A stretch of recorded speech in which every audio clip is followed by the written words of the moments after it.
If you ever walked through the luxurious streets of Maitama in Abuja, you'd probably see his car before you saw him, Adanna Okafor, or CJ, as everyone called him. The man moved like power wore a wristwatch. Real estate mogul, luxury investor, self-made millionaire. Those were the words he used to decorate his reputation. But behind the tinted glass of his Range Rover and the expensive fragrance that followed his every move, CJ carried a secret big enough to burn everything he'd built. He had it all: money, fame, influence, and most importantly, a woman who had been his backbone through it all, Adanna Okafor. Graceful, soft-spoken, and impossibly brilliant, Adanna was a quiet storm behind their empire. Together they owned properties, investments, and, unknown to most, she also co-owned Velvet Motors, one of Nigeria's fastest-rising luxury car companies. But CJ never appreciated that calm power. He wanted excitement, drama, and attention, and that's exactly what he found in Tonya, a 27-year-old socialite with flawless skin, loud laughter, and dreams filled with Instagram filters and designer labels. They met at a luxury car launch, ironically, one hosted by Velvet Motors. Adanna was on stage, giving a speech about innovation and African excellence, while CJ stood at the back pretending to listen. Then he saw Tonya, glittering in gold, snapping selfies beside a red coupe. Her perfume hit him like some disguise as honey. Within a week, he was buying her gifts, watches, shoes, and hotel weekends in secret. Adanna thought his new business project were keeping him busy. She didn't suspect a thing. But Tonya was no fool. She liked luxury, and she knew exactly how to pull a man deeper into her trap. One night, wrapped in silk sheets, she whispered, "Baby, you make me feel like a queen, but every queen needs a chariot." CJ laughed. "You want a car?" "Not just any car," she purred. "A Velvet Motors S9 coupe. Everyone's been talking about it."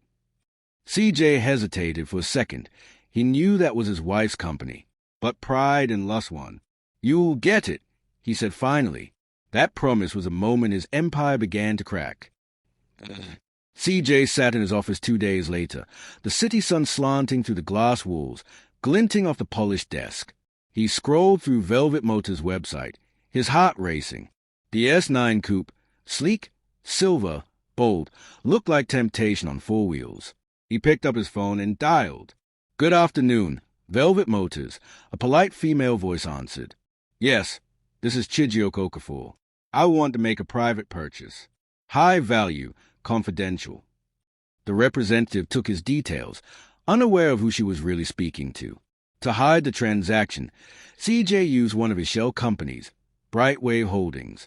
He transferred 132 million Nigerian nairas, labeling it a corporate asset acquisition.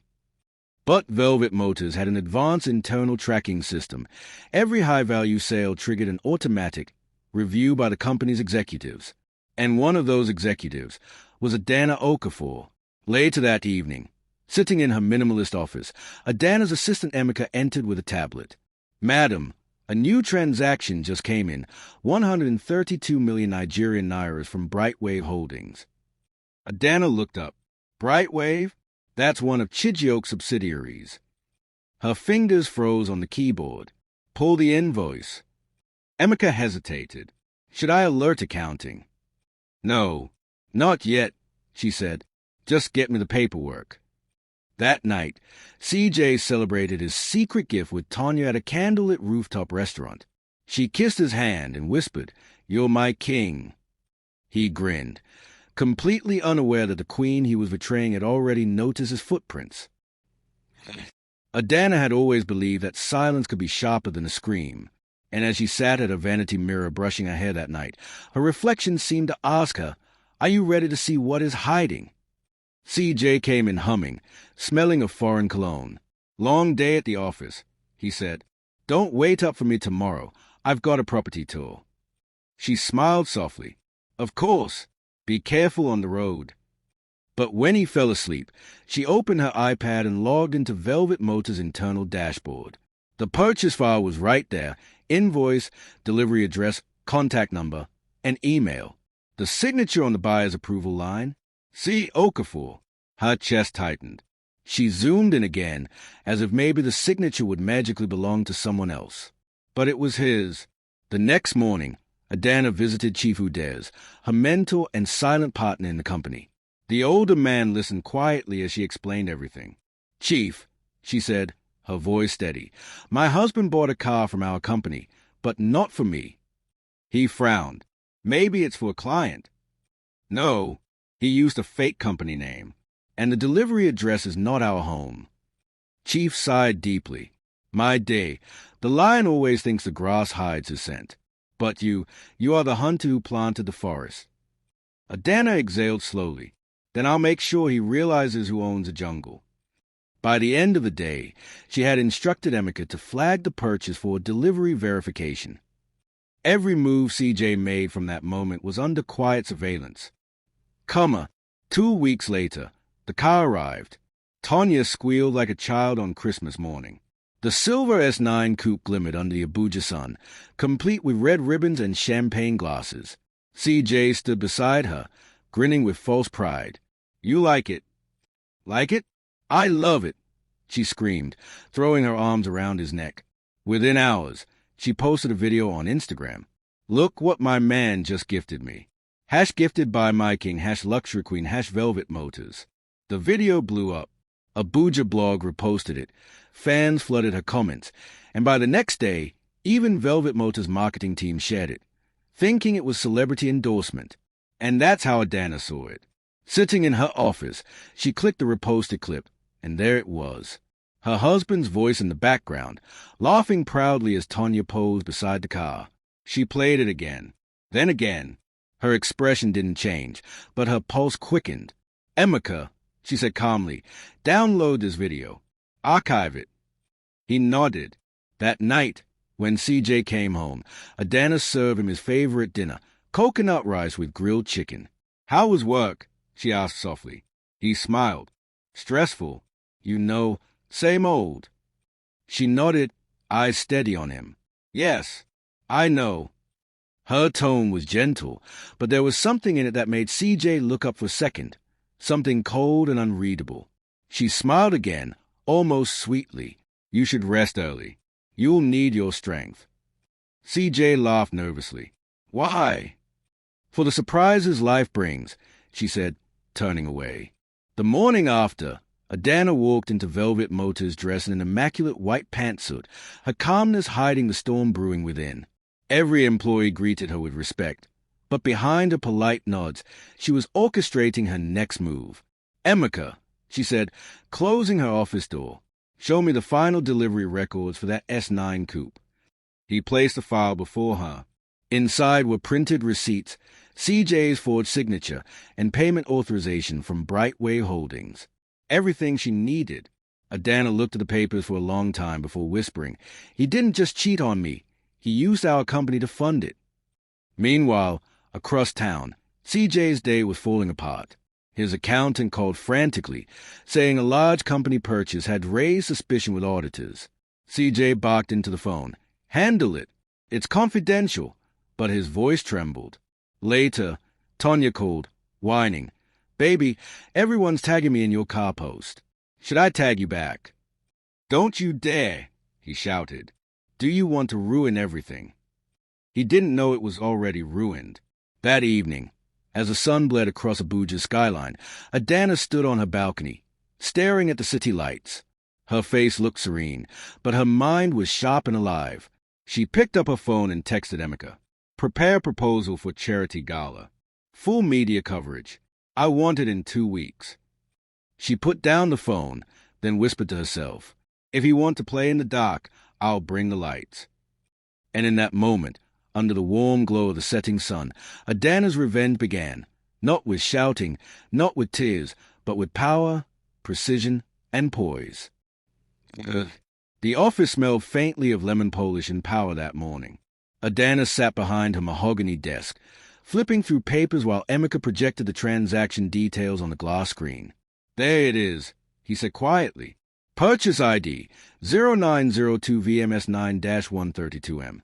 Buyer, Brightwave Holdings. Signatory, C. Okafor." Adanna leaned back, eyes fixed on the glowing name. Her husband's initials burned like betrayal written in neon. "C. Okafor," she repeated softly. Should I block delivery or issue a legal query? Emeka asked nervously. She shook her head slowly. No. Let the story complete itself. The trap only works when the prey walks willingly into it. Then she picked up her phone and called Chief Udez. Chief, I need a quiet meeting. Today. An hour later, she arrived at his private office in Asakoro. Chief, always calm and composed, poured her tea before speaking. Adanna, you're too quiet. That scares me. She smiled faintly. I've learned that silence can do more damage than noise. He studied her. You have the evidence? Yes, everything. The forged signature, the financial trail, the public video. Chief nodded, leaning forward. Then my advice, don't rush revenge. Build it. Let him dig his own grave in public. When you strike, he should thank you for the lesson. Adanna exhaled slowly. Then I'll turn his humiliation into headlines.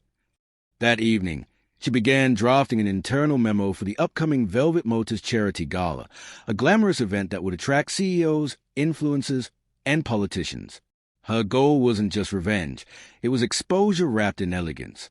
Across town, CJ sat in a bar, scrolling through Tanya's Instagram. He couldn't stop smiling at her videos, the car, her beauty, the comments calling him the dream man. He didn't notice how the bartender's TV played a Velvet Motors ad with the same S9 coupe. He didn't notice the irony, but destiny did.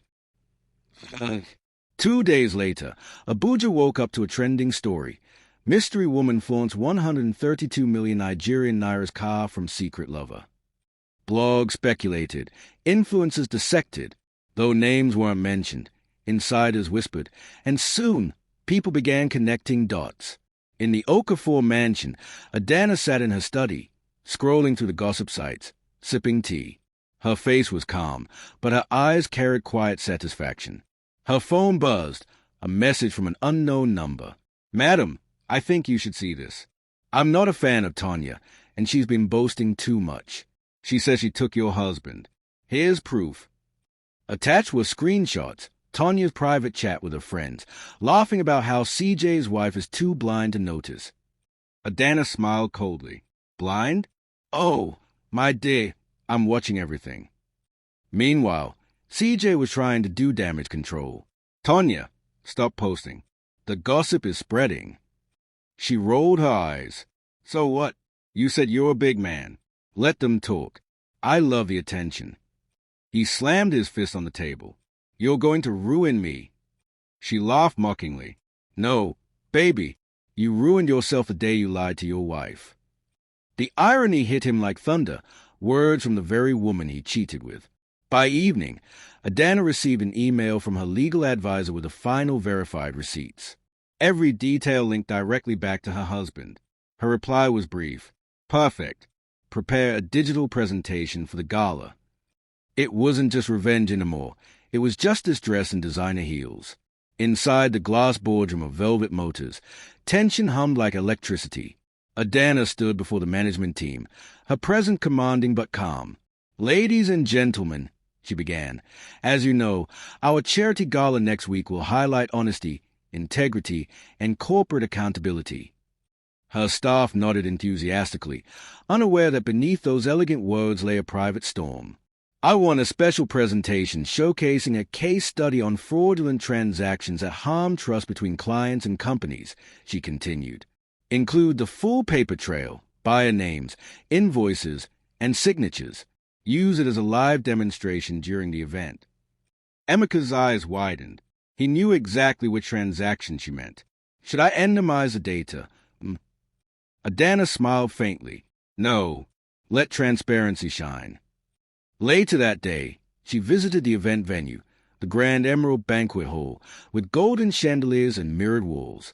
The place where she'd once celebrated her wedding anniversary was now being prepared for her husband's public undoing. As she left, her phone rang. CJ. Hey, babe, he said casually.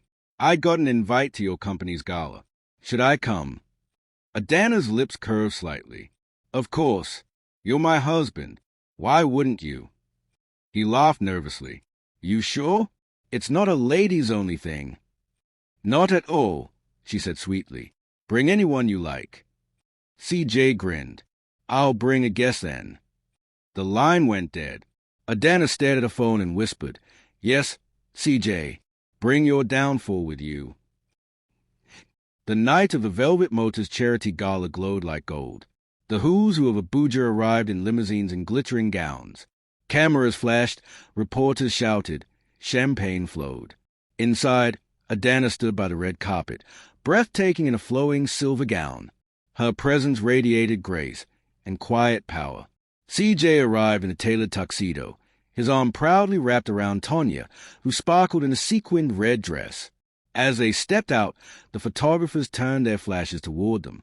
Mr. and Mrs. Okafor, one shouted. CJ laughed awkwardly. Not exactly. Tonya smirked. We're just here to support a good cause. The lights dimmed. The massive LED screen came alive. Transaction receipts appeared, the same one from Brightwave Holdings. The audience murmured, confused. Then came the next slide, the car details, registration, and a high-resolution image of the S9 coupe. CJ's heart began to pound. Sweat trickled down his back. Then the next slide appeared, the viral Instagram video of Tonya posing with the car, laughing, with CJ's unmistakable voice in the background. The room went dead silent. Adanna's voice echoed through the speakers. This transaction was made under false pretense, through deceit, and using company resources, all for vanity and lies. But truth, she paused, always finds its way home. All eyes turned to CJ and Tonya. Cameras flashed. Murmurs spread. Isn't that the Okafor guy? That's his wife on stage. Ha! The same car from Instagram. Tonya's hand trembled. CJ's face went pale. He tried to stand, but his legs felt heavy. Adanna smiled faintly and ended with a line that would echo across social media for weeks. Integrity is a luxury some people can't afford, even when they buy it from their own wives. The audience gasped, then erupted in murmured applause, not for scandal, but for power. CJ rushed out of the hall, dragging Tonya behind him. Reporters swarmed, lights flashing. Mr. Okafor, is it true? Was your wife referring to you? He said nothing. He just walked faster, face buried in shame. Inside, Adanna stepped down from the stage, composed as ever. Chief Udez smiled approvingly. You handled that like a queen. Adanna simply replied, he wanted to buy pride. I just sold him truth. By morning, the story was everywhere. Wife exposes husband's secret lover at corporate gala. Hashtags trended for days. #Velvet Motors scandal. #Adanna the boss. #integrity is luxury. The empire CJ thought he controlled began to crumble, one post, one share, one laugh at a time. And Adanna? She didn't gloat. She just moved on, quietly building the next move of her empire. Morning cracked open Abuja like a scandal wrapped in sunlight. Push notifications kicked down doors. Wife exposes husband at gala. Mistress flaunts car bought with company funds. The headlines multiplied like locusts, then landed on every screen that mattered. On radio, TV, TikTok, WhatsApp groups, everyone had an opinion, and none were kind to CJ. He tried not to touch his phone, but it vibrated like a lie with a heartbeat. His project manager texted, Sir, the Guarimpa State partners want a meeting. They're concerned. Another message from a bank. Compliance review initiated regarding Brightwave Holdings. Then the coup de grace from Governor's Liaison. We will be pausing all procurement discussions pending clarity. He drove anyway, out of the estate, past the joggers who pretended not to stay. Tonya sat in the passenger seat of the Range Rover, oversized shades covering bloodshot eyes. It's not that deep, she muttered. You just deny it. Deny what? The video? The receipts with my signature. His knuckles blanched on the steering wheel. You wanted the spotlight. Enjoy the sunburn. They pulled into a quiet lot behind a coffee shop. CJ kept the engine running. You can't post again, he said. Delete everything. Go private. She scoffed. My followers are my brand. I won't disappear so your ego can breathe. You think this is about ego? I'm losing contracts. Oh, please, she shot back. You told me you were untouchable. Now face it, your wife is the power. The words landed like a slap he wouldn't forget. His wife, the power. Across town, Adanna arrived at Velvet Motors with a face serene enough to calm storms. Staff parted for her. Whispers trailed in her wake. In the boardroom, the leadership team stewed as she entered. "We have a crisis," she said simply, "and therefore an opportunity." She outlined the strategy with surgical precision, a statement on corporate integrity, an internal audit to demonstrate zero tolerance, a donation of 5 driving school scholarships for women as a redemption gesture from the gala proceeds, and a media appearance, not to discuss her marriage, but to discuss ethics in business. She would not play the victim. She would play the standard. An executive raised a shaky hand. Should we refer inquiries about Mr. Okafor to legal? Adanna straightened the paperclip, then placed it back. "We will not weaponize my surname. We will weaponize our values. Legal will handle anything defamatory. Marketing will double down on truth is luxury." They nodded, absorbed into her gravity. At a stoplight, CJ finally checked Instagram. Memes. 1,000 versions of his humiliation. Someone had edited the gala clip with dramatic music, pausing on his frozen face when the receipt flashed. The caption read, "When you buy a car from your wife to give your mistress." Laughter emojis by the thousands. His phone rang. It was his mother. He hesitated, then answered, "Mama." "Chijioke." Her voice was disappointed, not angry. "That hurt more. The market women are discussing you. My church group sent me the video. I'll fix it." "You will apologize." "To who?"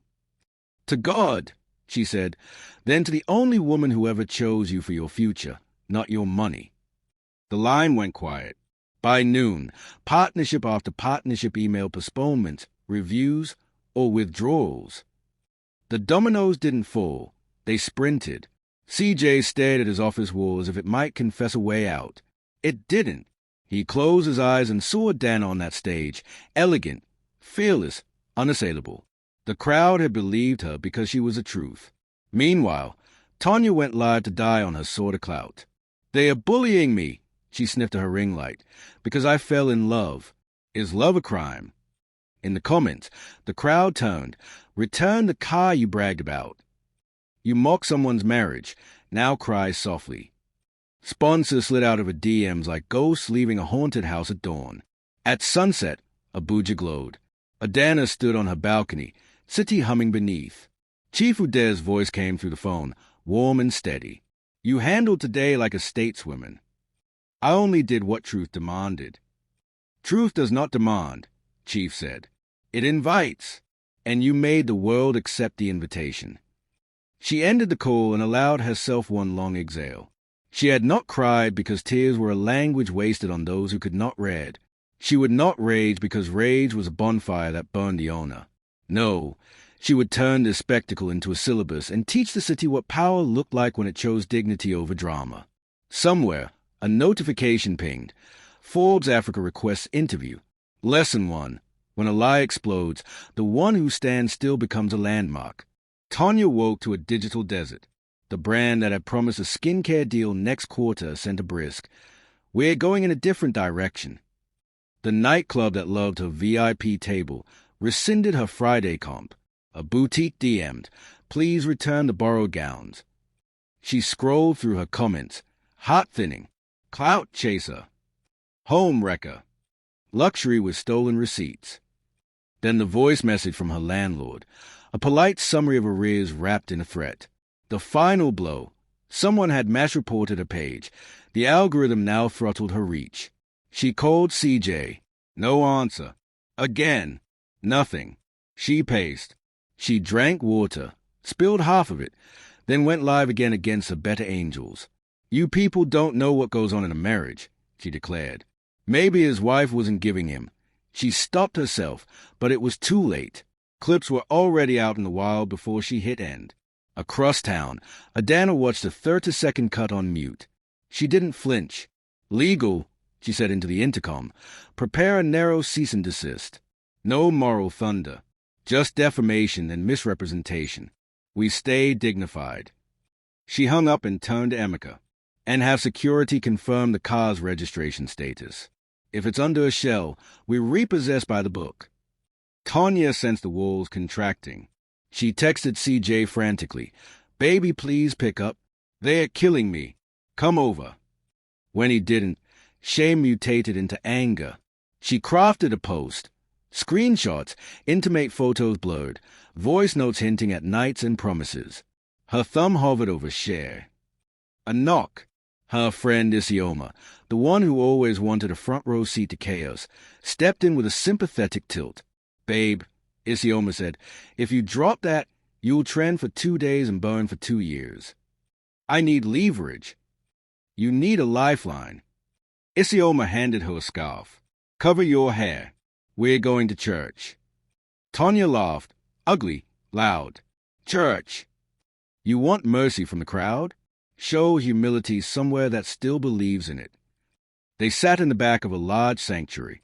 Tanya didn't know the songs, didn't join the prayers, but when the pastor's sermon drifted to consequences that teach instead of destroy, she stared at the floor until it blurred. On a different kind of altar, the newsroom, Citoscope TV called Adanna. We're like a sit-down, not about your husband, about ethical governance for family-owned companies. Adanna agreed. Not a tear, not a tell-all. Standards only. She chose a Navy suit, went on air, and made accountability glamorous. The clip went viral, not because of drama, but because she radiated the rarest commodity in public life, composure. New investors emailed. A transport minister's aide asked for briefing. The signal was clear. Adanna wasn't a character in a scandal. She was a compass after a storm. Evening found Tanya alone again. Her phone lit up. Unknown number. A legal aide from Velvet Motors informed her crisply. The S9 coupe was registered to an entity flag for irregularities. Repossession proceedings will begin in 48 hours. You can't, she whispered. It was a gift. Gifts obtained through misrepresentation are not enforceable privileges. The voice replied gently. I encourage you to cooperate. She hung up and threw the phone onto the couch, then picked it up again as if it could apologize. Panic became a plan. Call a blogger, leak a bigger story, become the victim of the powerful wife. She dialed a notorious gossip line. Hello, a bored voice answered. I have screenshots that will shake Abuja. Send sample. She opened her gallery, selected a folder labeled just in case, hesitated. Her reflection stared back. Swollen eyes, an expensive robe that suddenly looked like costume, a heart beating beneath the rubble of choices. She didn't send it.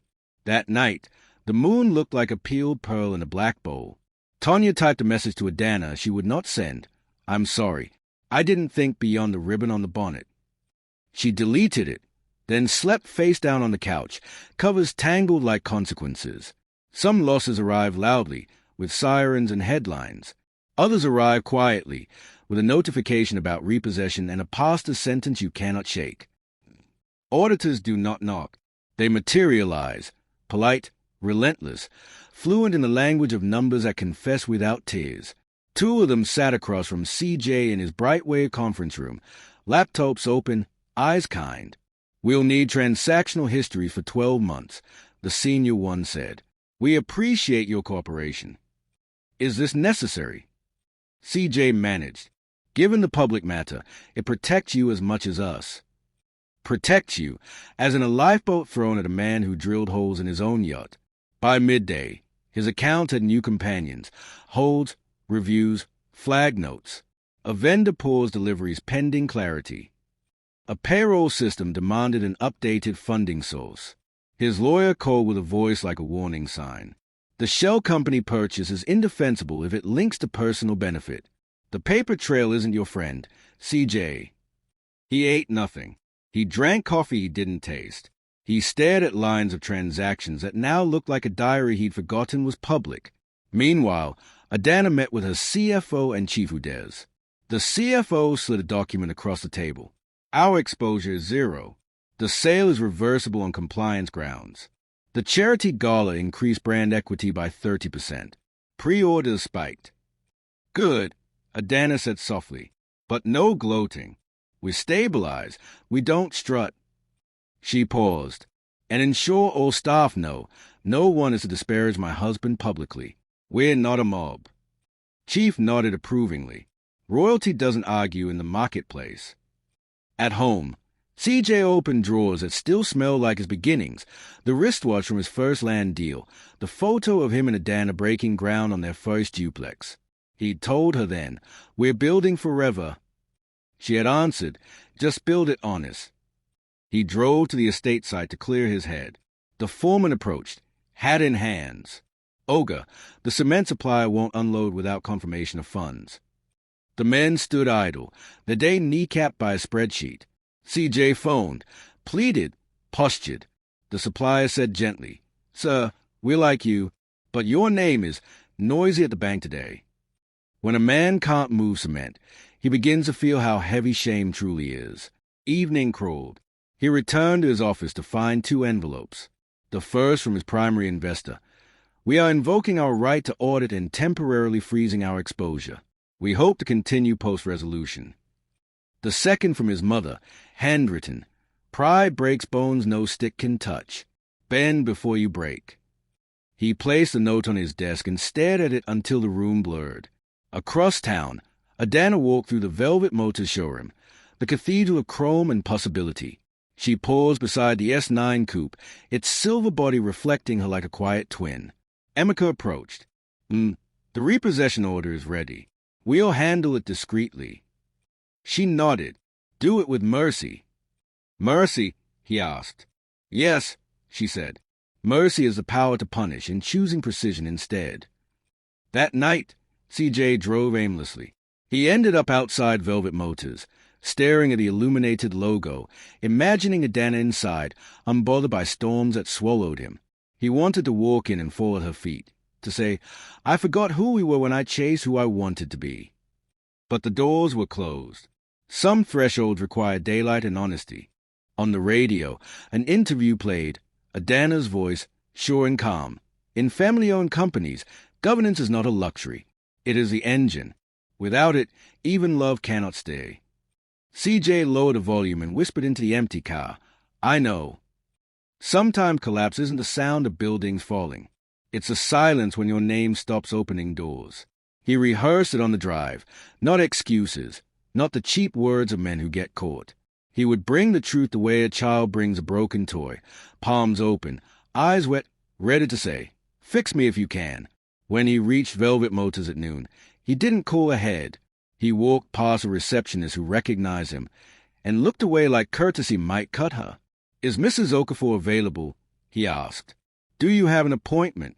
She replied gently, "No, but tell her it's urgent." She made a call, whispered into the receiver, listened, then looked at him apologetically. "I'm sorry. Mrs. Okafor doesn't take unscheduled meetings." He swallowed. "I'm her husband." The receptionist's eyelids fluttered, a sympathy she couldn't spend. "I'll check again." Minutes later, she returned. "She's in a strategy session. She suggests you email her PA." He almost laughed. Email her PA. Once, he had keys to her mornings. Now he needed a calendar like a stranger. He waited in the lobby anyway, eyes fixed on the elevator doors. They opened. Adanna stepped out with 2 executives, discussing shipment timelines, not shifting her breath for his presence. She acknowledged him with a nod, civil, distant. "Adanna, please." The word fell from his mouth like something surrendered. She paused, dismissed the executives with a glance, then faced him. "You have 5 minutes, she said evenly, "and not here." They stepped into a quiet glass office. The door closed with a soft, devastating click. He tried to speak, but language stiffened. I lost myself," he managed. I thought being admired was the same as being loved." "And you thought I wouldn't notice when you mistook noise for music," she replied. Not unkind, simply accurate. "I'm sorry," he said, the words humble at last. "Not because the world saw. Because I did it. I hurt you. I used what we built to impress someone who wouldn't carry water with me if the well ran dry." Silence opened its palms between them. "Do you love her?" Adanna asked. No, he didn't rush it. He searched himself and found emptiness where vanity had camped. "I loved how she looked at me. I love feeling like a king without a kingdom to run. And do you love me? He closed his eyes. Yes, in a way that didn't protect you, which means my love was lazy. She looked out at the showroom, polished floors, patient cars. When men speak of love as feeling, women die of its consequences, she said softly. I needed partnership. You offered performance. He flinched. Tell me what to do. You will cooperate with audits, she said. You will repay funds with interest. You will sign a separation agreement that protects my company and my name. You will attend counseling, alone, not for us, for you. That sounds like the end. That sounds like the minimum, she corrected. Whether this is an end or a syllabus depends on what you learn. He nodded, tears making everything brighter. Thank you, he whispered. For what? For speaking to me like a man who can still become one. She left him there with paperwork and a pen. He signed everything, pages that felt like bricks rebuilding a bridge he might never cross again. When he walked out, the receptionist handed him an envelope. Inside, a card with a single line in Adanna's script. Accountability is love with bones. He tucked it into his wallet like a relic. Outside, the sky had that Abuja blue that makes even pain look cinematic. He breathed. Not better, just honest. Some apologies arrive late. The best you can do is make them useful. The repossession team executed the order with precision and courtesy. 2 uniformed officers, a compliance officer from Velvet Motors, and a tow company with a truck that hummed like inevitability. They knocked. Tonya opened in sweatpants and pride bruises. We're here for the S9 coupe, the officer said gently, showing documents. You may remove personal items from the vehicle. It was a gift, she said, voice wobbling. Registered to a flagged entity, the compliance officer replied. I'm sorry. She tried to call CJ. Voicemail. She tried to cry. The tears arrived, but too late to bargain with. Neighbors peered through curtains like participating in a morality play.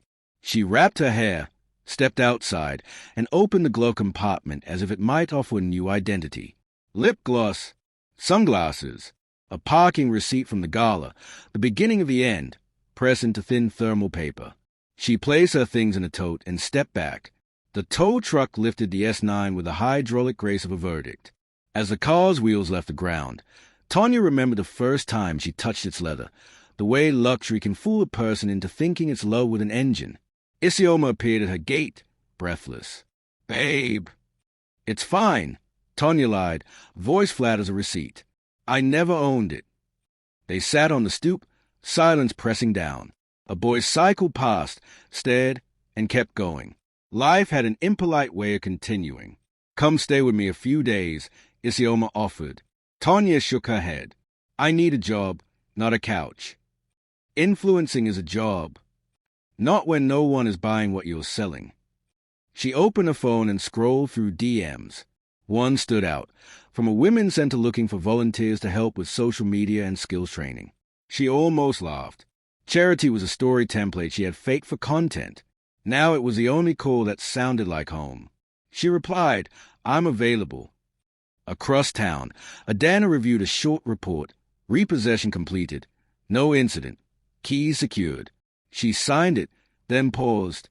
Send a car, company driver, to deliver a sealed envelope to Ms. Tonya. No logo, no drama. Inside the envelope, she placed a simple card. Return is not required to learn. Hey! Along with it, a voucher for a Fremont Digital Marketing Certification sponsored by a Velvet Motors Foundation partner. Mercy, sharpened by boundaries. When the envelope arrived, Tonya's hands trembled. She read the card twice, the voucher 3 times. Shame and gratitude wrestled. Gratitude won by a point. She texted the number on the voucher, booked a slot, then sank back onto the couch.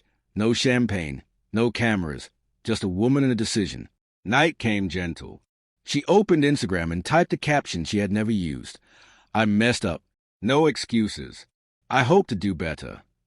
She posted a black square, not for attention, but for punctuation. Meanwhile, CJ stood in a small apartment he rented after leaving the mansion. Bare walls, a mattress, a kettle. He brewed tea like a ritual against chaos and scrolled through a video of Adanna's speech again, not to hate it, but to memorize the courage he lacked. He messaged Tanya only once, "Take care of yourself."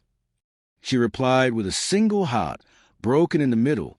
At Velvet Motors, the showroom lights dimmed on schedule. Adanna lingered by the glass, city lights winking like stars that preferred concrete to sky. She closed her laptop and slipped on her coat.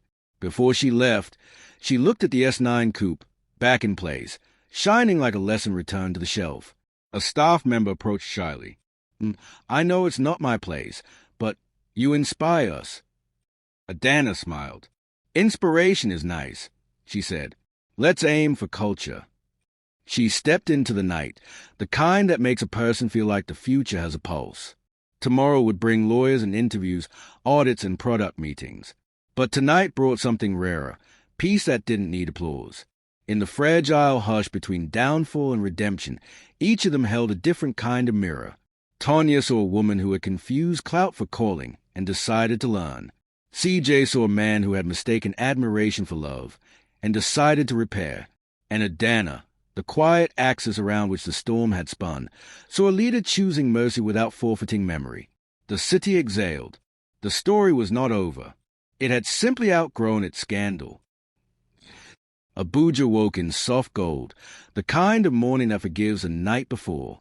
At Velvet Motors headquarters, a new banner dropped from the atrium. "Drive her future," the Women in Mobility initiative Adanna had sketched on a napkin during the gala scandal. Now it was real. Scholarships for female engineers, microloans for women-run ride-hailing fleets, paid apprenticeships in service bays where grease and genius could happily coexist. Reporters came, but Adanna gave them structure, not spectacle.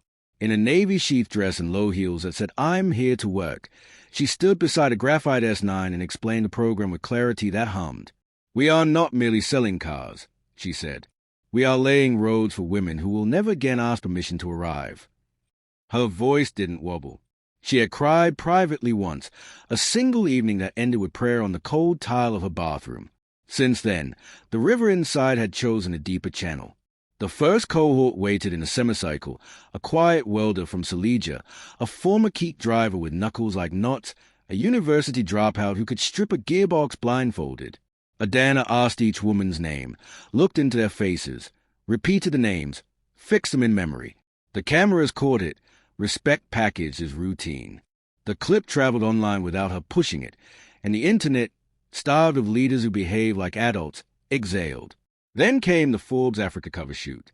Photographers shifted lights, assistants shuffled apple boxes. Adanna didn't pose. She anchored. They put her in front of a brushed aluminum wall with a velvet emblem ghosted behind her. She said yes to exactly one question about her marriage. "I don't discuss private pain for public consumption. I discuss governance, because it protects families and companies alike." The quote ricocheted across timelines and boards. Investors like that she refused to monetize tears. Mothers like that someone finally sounded like their best auntie. Women like that power had found its inside voice.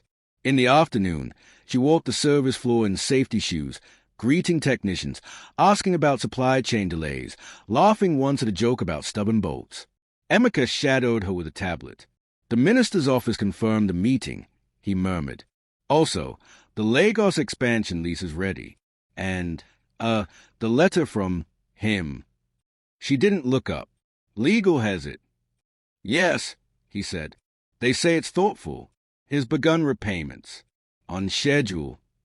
"Good," she replied, then added after the beat, "Make sure HR updates our ethics training. Use our ordeal as a case study, but anonymize the characters. We teach principles, not people." Emeka nodded, newly proud to serve someone who could weaponize grace without drawing blood. By evening, city lights stitched the horizon. Adanna hosted a small salon in the showroom. A dozen founders and fund managers, jasmine tea and palm wine poured confidence. She spoke softly of battery assembly in Kaduna, after-sales logistics through Onitsha, export lanes into Accra. A South African fund partner asked about risk. She smiled. "Risk is a packet of truths you unwrap early." They scribbled, the checkbooks already warmer. She ended the night alone in her office, shoes off, ankles grateful. The building hummed a low hymn. She opened her prayer journal and wrote, "Thank you for turning a headline into a handbook. Keep me generous without becoming gullible, firm without becoming cruel. If humility is steering, let me hold the wheel with both hands." She closed the book. Outside, a billboard switched to the new campaign. Truth is luxury. The city, and something larger than the city, nodded. The dawn she had waited for wasn't loud. It was functional. It came with invoices and curriculum outlines, and a drip of mercy steady enough to fill a basin. Adanna didn't need revenge anymore. She needed runway. And God, jealous of good stories, was laying it out in lights. Collapse rarely arrives as a single dramatic crash. It is more often the creak-by-creak surrender of structure. For CJ, surrender sounded like auditors typing kindly, like banks holding calls just long enough to say unfortunately, like doors that used to open now requiring introductions he no longer possessed. He moved into a service studio apartment. Queen mattress, 2 cups, 1 kettle, the arithmetic of penance. The Range Rover went to auction. A sensible Corolla replaced it, the kind of car you drive when you need to be invisible. He made coffee with the concentration of a man negotiating a peace treaty with his own hands. In the quiet, he discovered that silence does not kill you. It just removes your alibi. At Brightwave, payroll slimmed, then stuttered. He gathered the team in the conference room with its bravado glass. "We will right this ship," he said, not promising timelines. A site engineer raised a brave hand. "Oga, can we pivot? Smaller builds? Public-private maintenance? We keep bleeding trying to impress clients who are now allergic to headlines." CJ nodded. The old him would have bluffed. The learning him took notes. He started visiting sites at dawn, hard hat in hand, apologizing to foremen for delays he'd once outsourced to excuses. On a bad day, a supplier laughed on the phone, a short, embarrassed chuckle, and said, "Sir, my bank manager said your name is trending for the wrong reasons." CJ felt anger rise, then watched it pass like weather. "Understood," he said. "We'll pay cash. Smaller orders. Weekly." Grief, he discovered, is a body's way of making humility fit. At night, he cooked jollof that tasted like sincerity, read a dog-eared book on ethical leadership he found during university and had mocked then. He attended counseling in a quiet office smelling of eucalyptus. The therapist asked, when did admiration become oxygen? He surprised himself by answering, when success arrived faster than character. Sundays, he drove to his mother's. She let him sweep the compound, fix a stubborn hinge, eat stew he didn't deserve but received anyway. "You are not your full," she said, "but learn the choreography of standing." One evening, the Corolla idled at a light beside a Velvet Motors billboard. Adanna's face, calm, forward, looked past him into a future he had been invited to build and chose to decorate instead. He whispered into the empty car, "I am sorry," and the car, honest machine that it was, carried him home without answering. He began making restitution payments with a focus he used to reserve for groundbreaking ceremonies. Each transfer, a brick, each receipt, a rung. He wrote monthly letters to legal, not to sway Adanna, but to document a man turning toward the right gravity. He did not post. He did not subtweet. He did not call talk shows to explain. He worked. And because penitence, like scandal, is contagious, a few old partners returned, not with confetti, but with contracts measured to humility, road patching, culvert repairs, remediation projects no influencer would brag about. He took them all, grateful to do unglamorous things that helped water find its way. If you had seen CJ then, visor low, boots dusty, you might have missed him. But character, the slow architecture of it, had finally hired him full-time. They met by accident, or something that likes the word accident.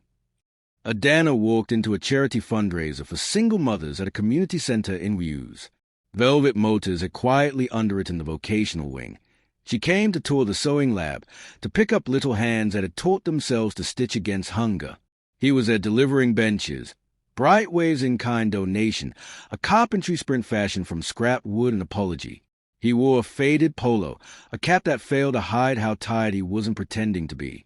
When he set the last bench down and turned toward the hall, his steps slowed. They saw each other at the same time. The room carried the weight for them. Adanna spoke first, her voice a temperature shade. "Thank you for the benches. They are not level in the far corner," he said, relieved to have a floor to confess. "I'll fix it." A coordinator interrupted, giddy. "Madam Adanna, we're ready for your remarks." The crowd gathered like a soft tide. She stepped forward and spoke not about herself, but about infrastructure for dignity, child care, transport vouchers, microinsurance for illness, the boring heroics that help poverty lose. When the clapping settled, she moved to the exit. CJ waited near a pillar like a man trying to be furniture. She paused as she reached him. "You look different." "Smaller," he attempted. "Human," she corrected, not smiling, not cruel. "Are you well?" "I'm learning," he said. "It's less dramatic than falling, more work than bragging."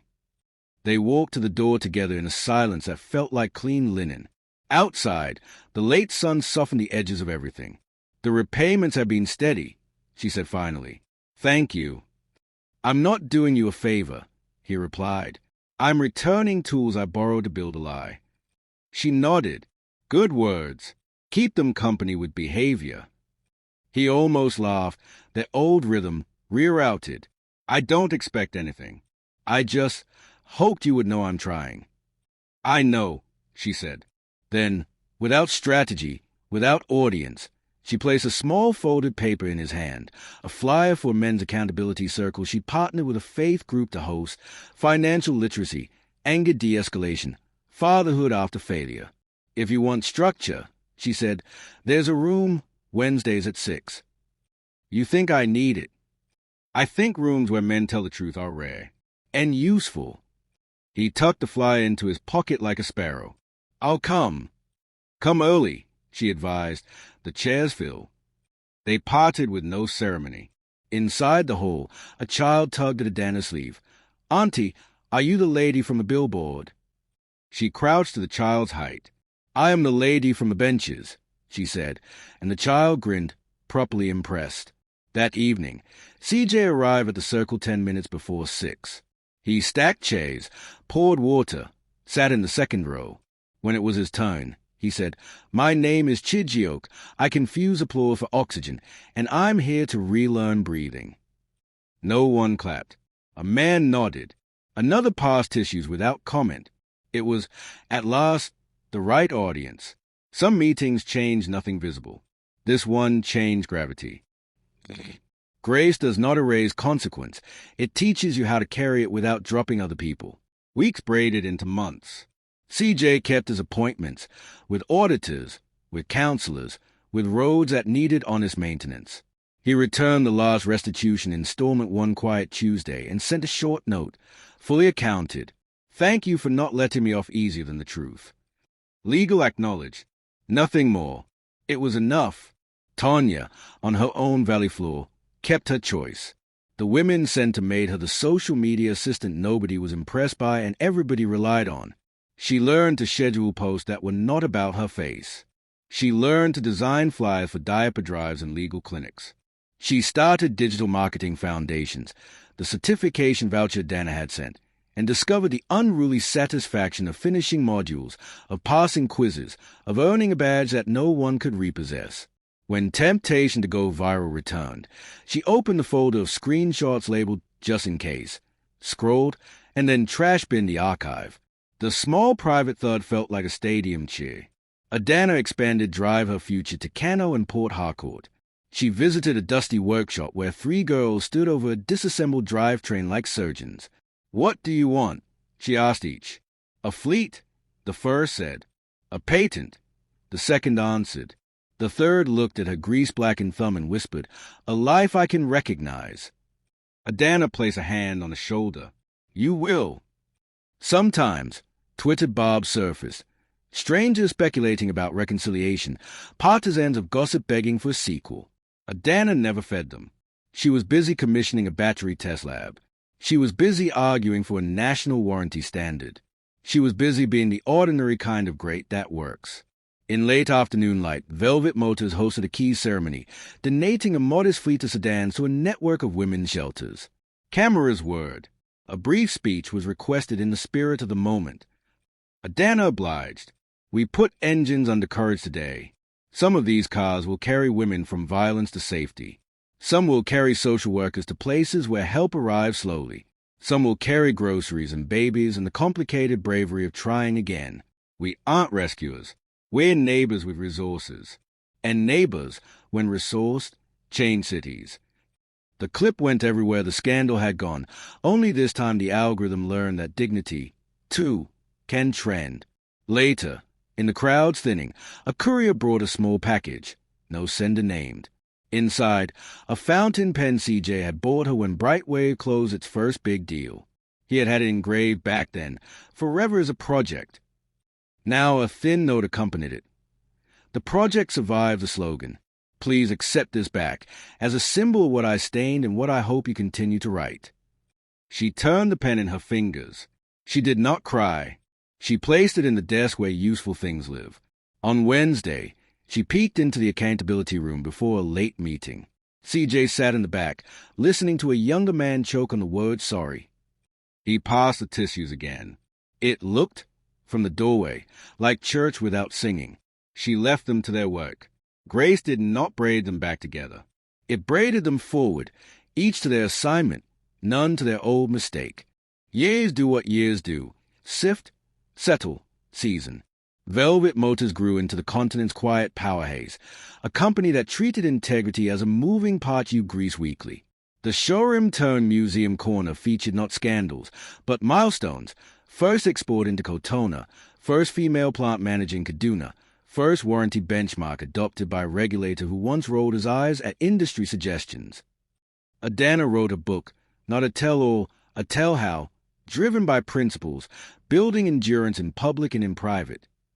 The dedication page carried only 3 words. To consequences, thank you. It became a business school staple and a church basement workbook and a CEO's marginalia playground. She toured less than demanded, choosing factories over green rooms, but when she did speak, rooms stood up before she opened her mouth. A documentary crew begged for the gala story. She declined politely, then gave them something better, a day in a velvet service academy, where a trainee diagnosed an electrical ghost in a sedan and grinned like the sun when she fixed it. The episode did numbers nothing messy can keep doing. The algorithm, retrained, continued to prefer competence. CJ's company stabilized. No billboards, no ribbon cuttings, just maintenance contracts executed cleanly and invoices paid on time.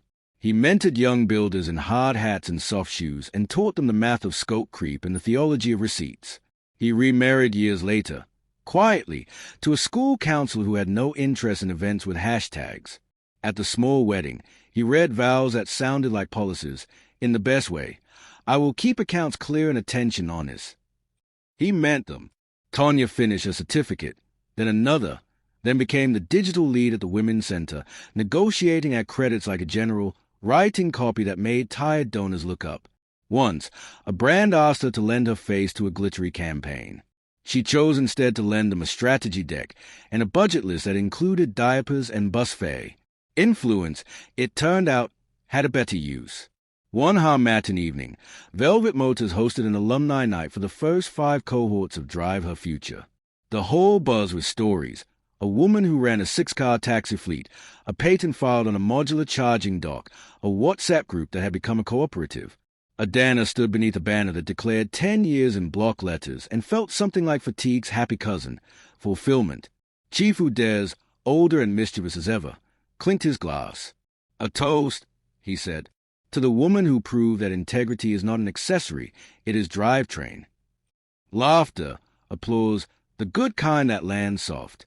When the noise lowered, a young girl, 12, maybe 13, approached with a dog-eared copy of Driven by Principles. "Auntie," she asked, "how did you not get angry like us?"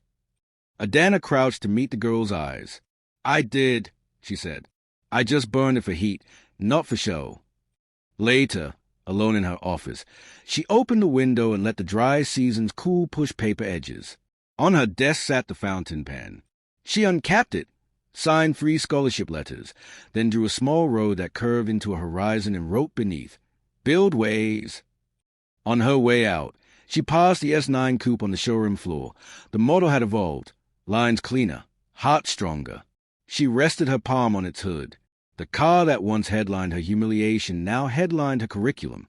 She smiled at the symmetry without worshipping it. Justice wasn't the point. Stewardship was. Outside, Abuja glittered the way cities do when they belong to people who have decided to behave. A man pushing a wheelbarrow of yams laughed with a woman carrying oranges. A bus conductor sang off-key about destiny. Somewhere, a mother taught a child across the road, "Look left, look right, look left again." The democratized choreography of survival. In the documentary of her mind, a single line rolled over the credits. He bought deceit with luxury. She sold the truth and built an empire. And then, in smaller type, the revision that makes a story complete. The empire employed grace. Fade out. The road continues.